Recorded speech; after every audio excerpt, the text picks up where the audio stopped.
In handling the Keppel Offshore Marine, or KOM, case, the authorities in US, Singapore, and Brazil worked with each other and reached an agreed approach.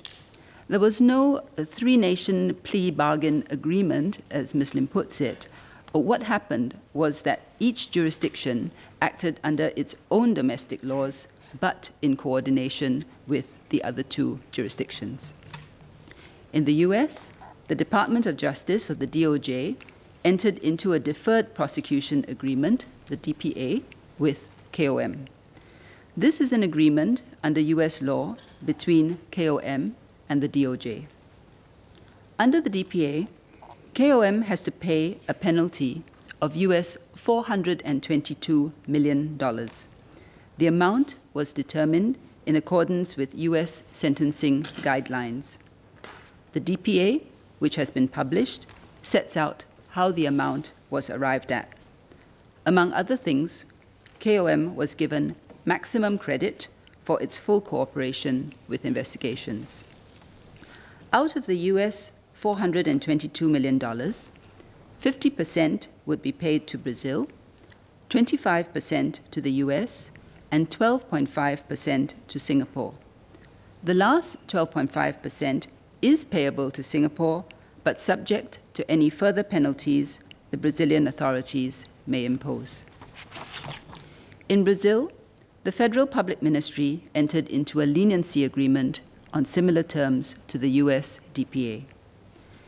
In Singapore, the public prosecutor directed CPIB to administer a conditional warning on KOM. In reaching this decision, the public prosecutor considered the following factors. First, that KOM had voluntarily reported its internal findings to CPIB and AGC in September 2016 and had cooperated with all three jurisdictions in the investigation and resolution process.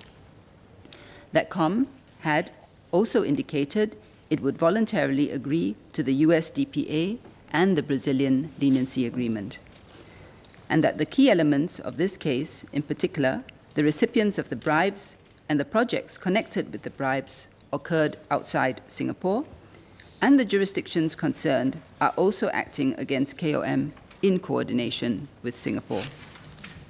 A conditional warning allows Singapore to impose on KOM conditions that are closely aligned with the terms of the US DPA.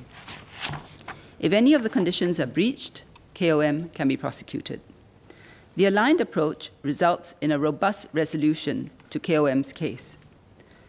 The trilateral resolution requires KOM to pay a total of US $422 million.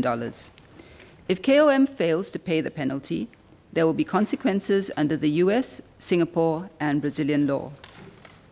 Of the US $422 million, KOM must pay US $52 million to the Singapore government within 90 days.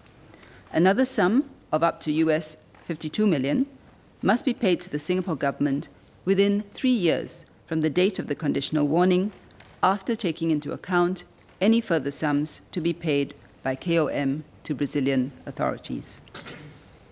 Any penalty or claim that KOM might be subject to under Singapore law would be far less than what KOM is now liable for under the coordinated resolution.